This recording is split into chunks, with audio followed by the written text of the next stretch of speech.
And thank you so much, Governor Hogan, for joining us this morning. We're very excited to have you. Well, thanks very much for having me. Good morning, everybody.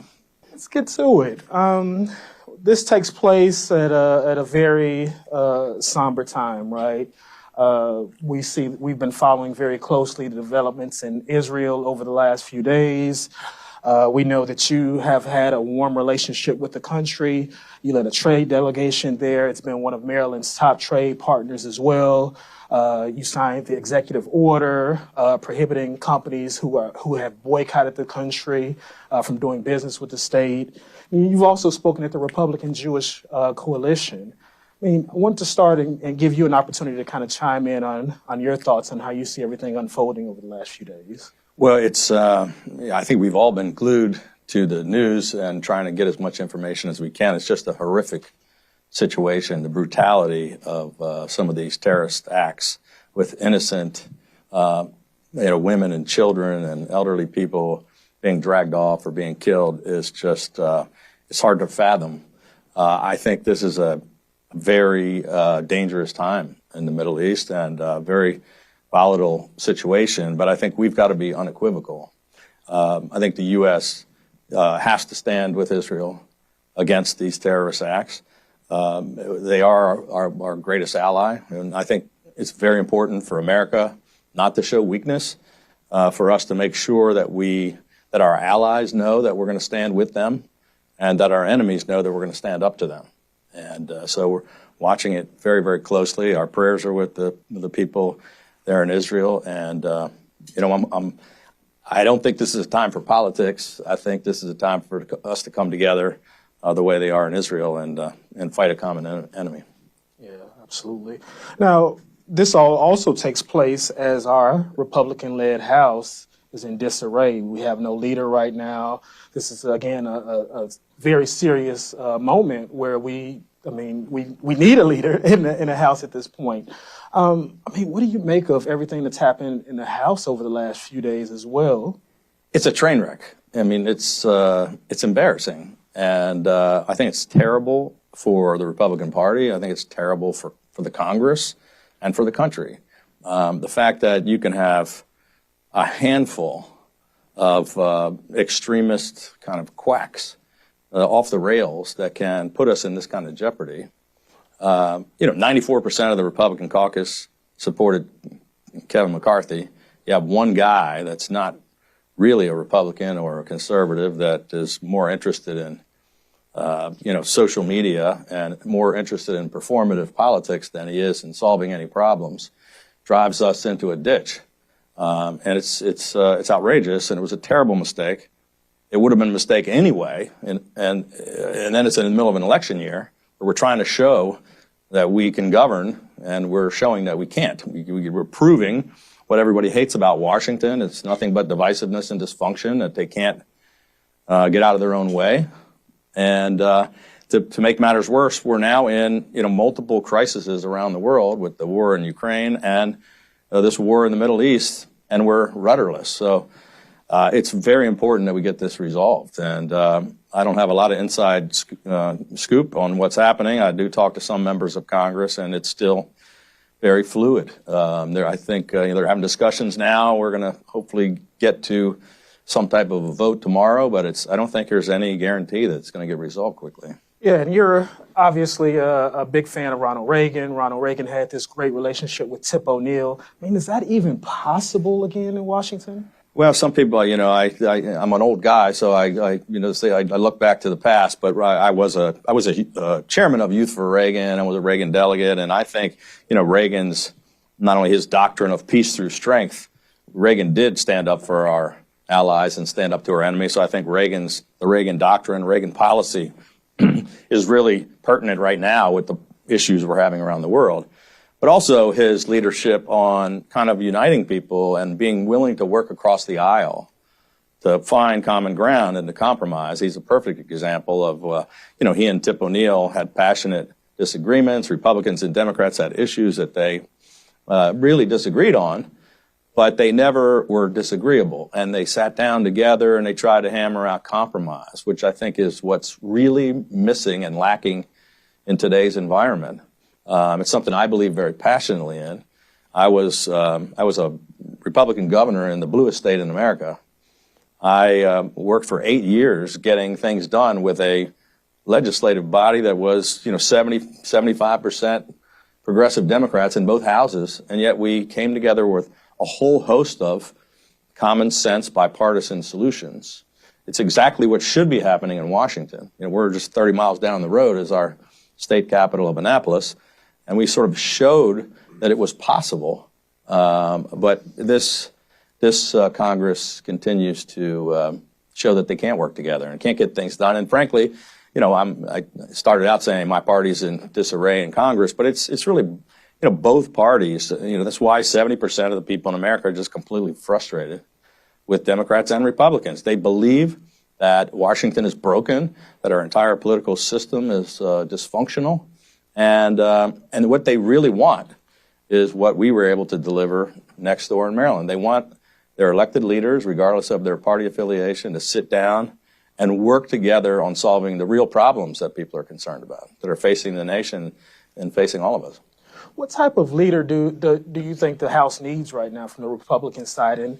And are any of the candidates that we've been hearing about best positioned to fill that role, in your opinion? I think we need somebody that can kind of do what I was just talking about. I mean, we've got to find a leader. And I'm not volunteering for the job, by the way. I think you're eligible, right? Yeah.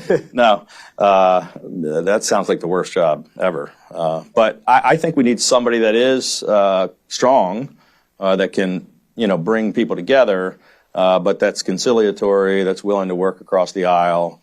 We're really in a dangerous time. The country's got some serious problems. There are world, problems that we've got to deal with. We can't be dysfunctional. So I don't know who that is. I'm not sure whether we say there are two candidates that may or may. I'm not sure if either one of them is going to get the votes.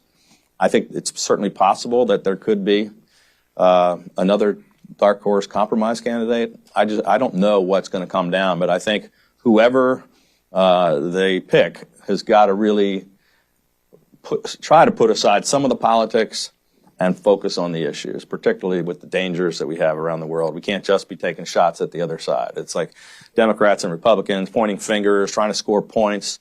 People seem more interested in performative politics, and they'd rather win an argument on Twitter than actually fix a problem, and that's something we got to get away from. Now, you've been out front for the better part of the last year and a half, with these type of statements where you're willing to criticize both your own party, but then also Democrats as well.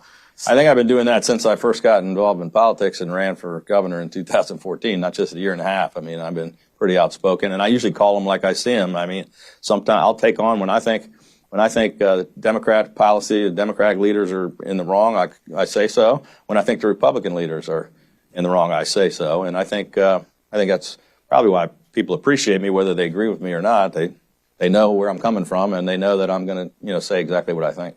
Yeah. And now your father, sticking with the House, I mean, he was famously, he delivered the speech about impeaching Nixon. Yeah, first Republican to do so. How does that guide you in this moment? Well, I was in high school at the time. I learned a lot about integrity and public service from my dad. He was a Republican on the House Judiciary Committee.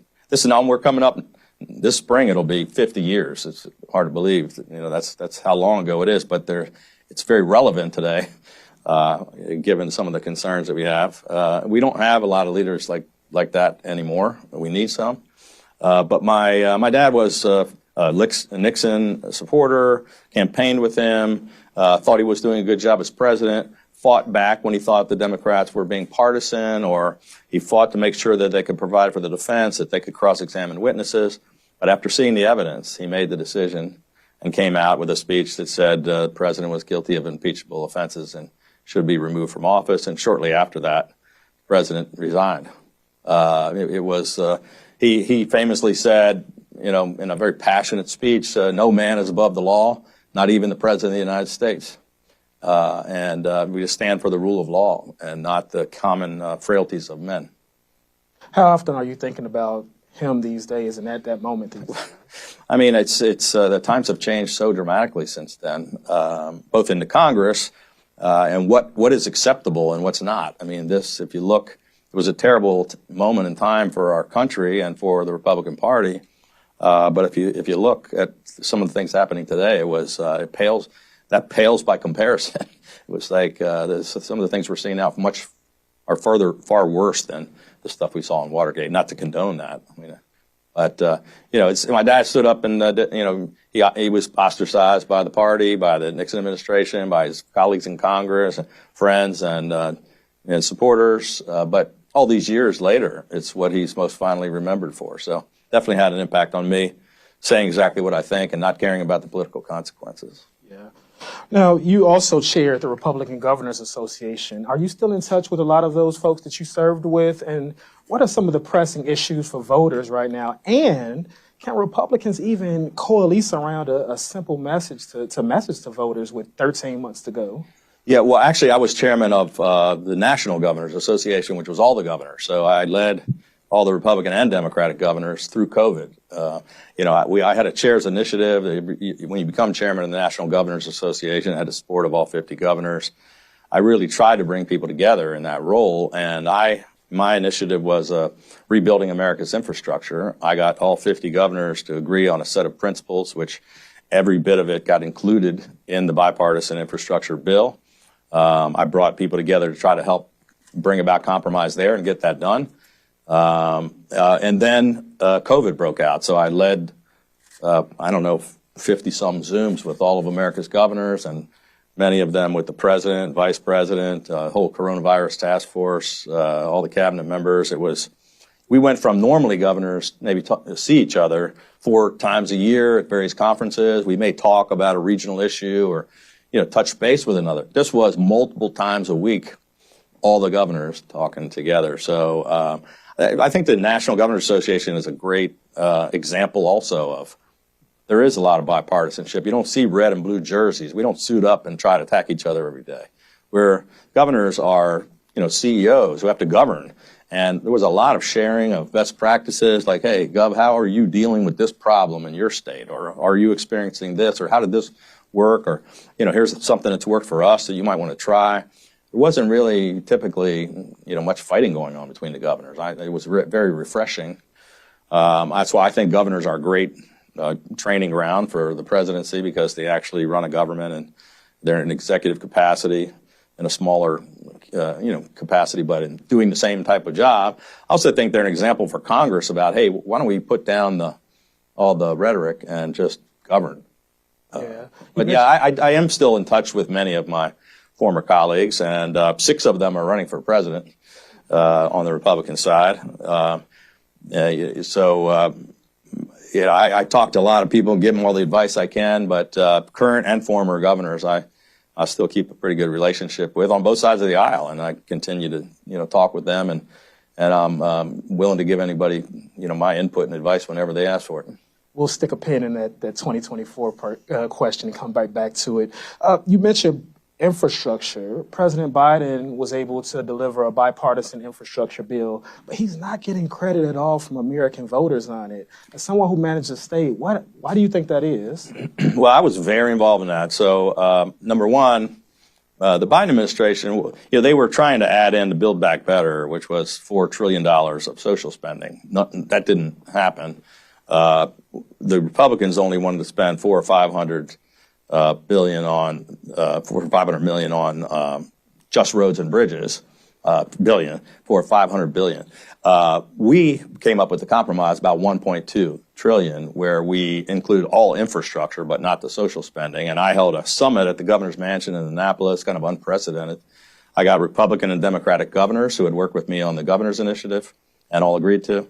Republican and Democratic senators and congressmen, and we locked them in the room and fed them Maryland crab cakes and alcohol, and we didn't let them out until we came up with an agreement. So we walked out of the governor's mansion with an agreement on a definition of what infrastructure was and wasn't. Republicans came about 3 times almost what they were talking about, and we included things like clean energy and water and sewer treatment systems, and protecting the grid and cybersecurity and rural broadband. That's all infrastructure type things. Democrats agreed, let's come back and fight about social spending later. So then, I'm involved with a group called No Labels, the Problem Solvers Caucus, which is centrists in the middle. They were all there, 32 Democrats, 32 Republicans. They really helped, get that thing done. I think the reason why we're not getting a lot of credit is the people still don't have the money. So they're taking forever to write the regs and to get the money out. Most of the states already had long lists of infrastructure projects, and this was helping them backfill and fund some of that. Some of it's trickling out, some of it still isn't, and people just haven't seen the positive impacts of it yet because, it takes a while to build infrastructure, and nothing's gotten built yet. Did it fall short in any way, based off of your purview? I think it's really important. We were falling behind, and America's crumbling infrastructure was a huge problem. And I give the president credit for getting that done, and I appreciate the people on both sides that pushed it. It truly is a bipartisan bill. One of the few examples of Congress coming together in a bipartisan way to actually accomplish something. It should have been, hey, what's the next thing we can come on together? But we haven't really found that. And we mentioned 2024, of course, and the debate stage. What's your thought about the first two debates, especially that last one at the Reagan Presidential Library? I don't think Reagan would have liked it much. It was, look, I think the big problem here, the overarching problem is that, in my opinion, the Republican Party needs to move on from Donald Trump. I think he's the worst thing to happen to the Republican Party and to the country. I don't think, I think he's disqualified himself from being president. I don't think he's a nominee that can win the election. And I keep being hopeful that some other Republican can rise up and become the alternative that could win. And it hasn't happened yet. Even though he doesn't show up for the debates, he still sucks all the oxygen out of the room. And so all these distractions politically, Trump's legal trials, it's like court TV now. We're not following. There are really good candidates on the stage talking about issues that people care about, but no one cares because all we talk about is Trump and the stupid speaker fight in Washington. All of that stuff is distracting from the very important job of deciding who the next president is going to be. And, quite frankly, 70% of the people in America do not want Donald Trump or Joe Biden to be president. And yet, somehow, we find ourselves at this moment in time with the frustrating situation of that might be our choice. And I'm still hopeful that perhaps a Republican can stand up and replace Trump because we can't continue to double down on failure. We've lost the last 3 elections in a row because of Trump. And I frankly think the Democrats ought to pick a stronger nominee than Joe Biden. I mean, they're very concerned. 59% of Democratic primary voters don't want Biden. 70-some% of the people in America think that he's, too old and not capable of doing another term. And so I think most people, it doesn't look like it's happening, but I think they'd like to see 2 new choices from the 2 parties. And I think they say, are these the 2 best people in America we can come up with to offer the voters in next November? How did we get here, though, right? Because in 2020, there was supposed to be some soul-searching after November, then more soul-searching after January 6th, then more soul-searching after the 2022 midterms, and yet Donald Trump has a 50-point lead on the rest of the field? Yeah, it's very frustrating to me because I've been probably the strongest Trump critic from the time he came down in the Republican Party as elected state leader. From the time he came down the escalator and stood up to him on a number of issues. And I've been saying forever that we were eventually going to move away. I felt like I was on a life raft by myself and this, Trump Titanic was going by. Well, a lot of people are jumping off the boat. We do need a bigger life raft, but it's not happening fast enough. So now Trump went from about 90% of, Republican primary voters to about 50.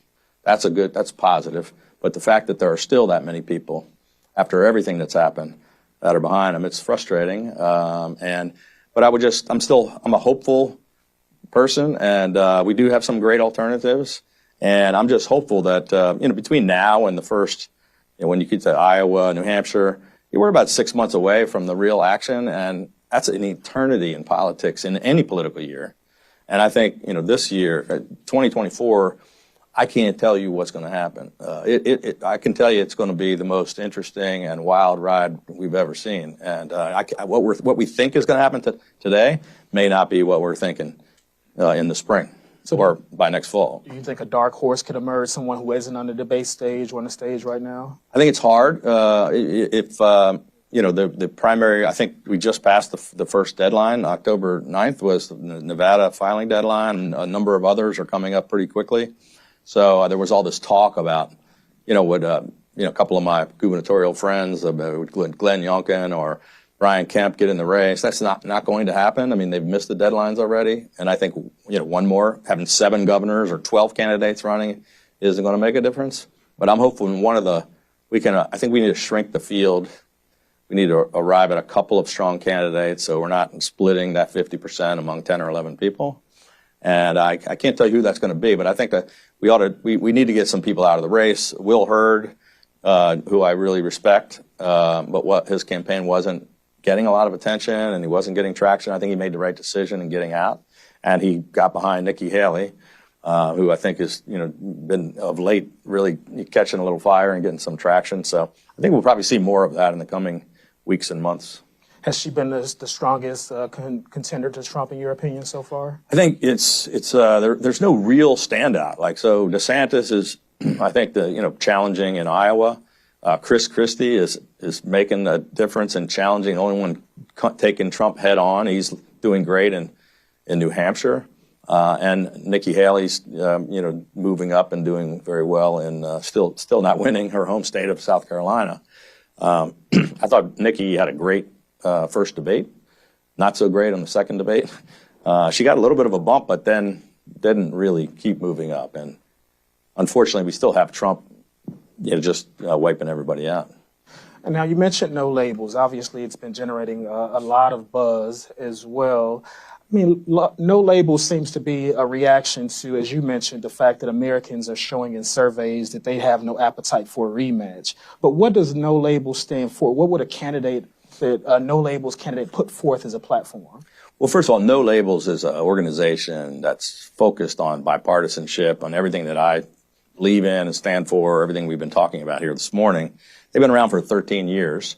They helped form the Problem Solvers Caucus, which I worked with to try to get infrastructure done. They're also the ones that were trying to take us back from the brink on this budget crisis. They're the ones that are grown-ups in the room on this, trying to fix this speaker battle. It was started by some Clinton administration officials. It is bipartisan. A lot of Republicans and Democrats involved. They're half Democrats, half Republicans, members of the Problem Solvers, 32 of each, about 10 members of the Senate that work together with. So it wasn't about this new thing that everybody's focused on. A lot of people didn't know about it or didn't hear about it, but I got involved about 3 years ago when I finished my chairmanship of the National Governors Association. They asked me if I would work with the group as an honorary co-chairman with Joe Lieberman, who was a founding chairman of the organization, and I agreed to. We've been working through those, bringing people together and having some success. The new thing is, because America is so divided, because 70% don't want Biden or Trump, because our politics are so broken, that they're talking about kind of in case of emergency, break glass, insurance policy to say if America does not want A or B, that perhaps they will at least give the opportunity by getting access to the ballot to give a C. And they're talking about not forming a third party. They have no interest in that. They're talking about the potential of a unity ticket where a Republican and a Democrat say, they have the courage to put the country over party and say, for the good of the country, we're going to put up a ticket and run. I don't know if it's going to happen. I'm still hopeful that Biden and Trump won't be the nominees. And that would be my preference. But there's no question that people are interested in this. The Democrats have reacted they're panicked over this idea because 68% of the people in the country said they would like to see a third alternative, and 44% of the people in the country are now independent, far larger than the Democratic Party or the Republican Party. And if ever there was a time, I get the whole skepticism, it's never happened, don't have the infrastructure. If ever there was a time for it to work, it would be now, where people are so disgusted with both parties and both candidates. And now RFK Jr. yesterday, he declared that he's going to run as an independent. Cornel West did as well. One of the criticisms, I think President Biden just last week said it would be a mistake for No Labels to move forward with a candidate. Does that remove some of that criticism then for No Labels to put forth a candidate with West and Kennedy Jr. in there? It's funny. I think it's just more and more confusing.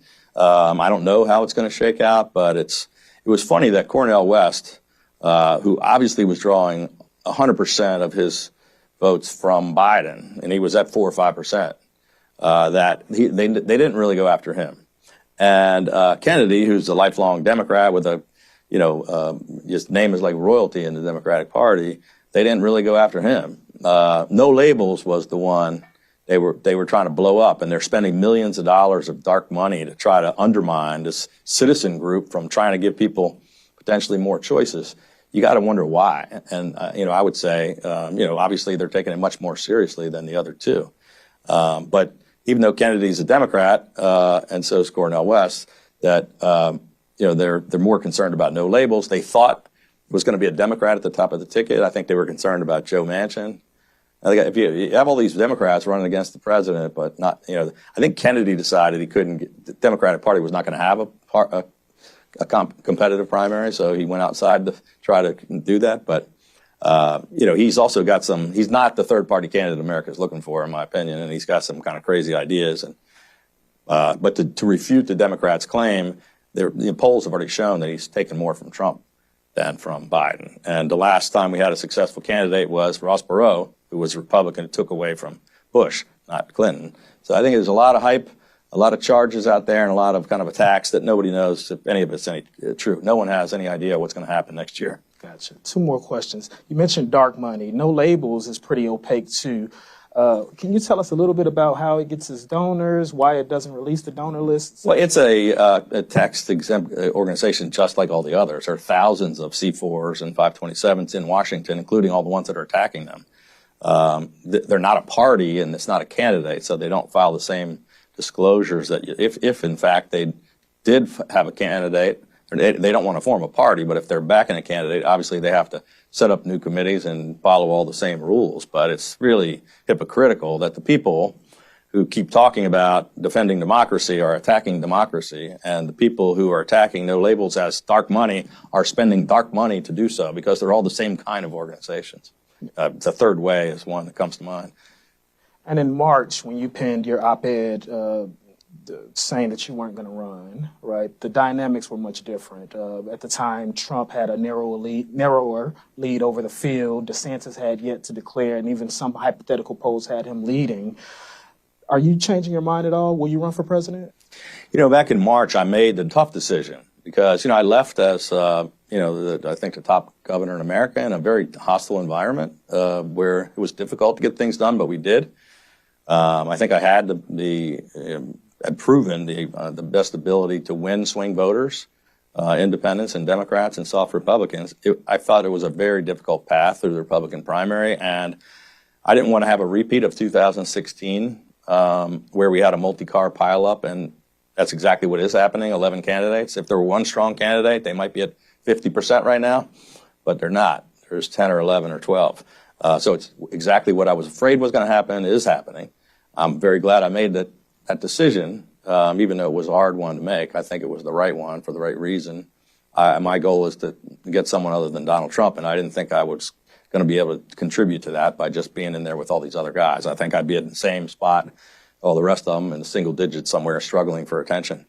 I said at that time that I just never ruled out. I didn't close the door on this other thing. It's not something I'm pursuing. It's not something I'm working toward. It's not something I've decided to do. It's not why I was involved in No Labels. But if the country is in that bad a shape next spring, and those are the 2 nominees, and it looks like there's a path, I would have no interest in being a spoiler. I don't want to run a race to nibble around the edges. If I thought there was a path to success to win the race, then I just said I wouldn't shut the door to that opportunity. And how are you feeling now? I'm feeling more confused than ever. Are you? It sounds like you may be leaning towards it. No, I don't know about that. Don't be pushing me now. Come on. I mean, you just ticked off a bunch of metrics. Yeah. Blue state, getting elected, dealing with a myriad of issues that are a microcosm to what's facing the country. Yeah. And then again, the heroism that we spoke about earlier with your father, I just don't understand what the hesitation would be. Well, I'm trying to beat Donald Trump in a primary, and I'm still hopeful that the Democrats can come up with somebody other than Joe Biden. And we still have a long way to see. We won't know that until Super Tuesday next March. In the meantime, I'm just continuing to try to be a voice of reason. I don't have a need to be in elective office myself, but I do care very deeply about getting the Republican Party back on track, and I care very deeply about the country being in a really difficult spot right now. So, however I can serve, I'm still trying to figure that out, but I'm not walking away, and I'm not willing to give up, and it's just too important. With that, I think we'll wrap up.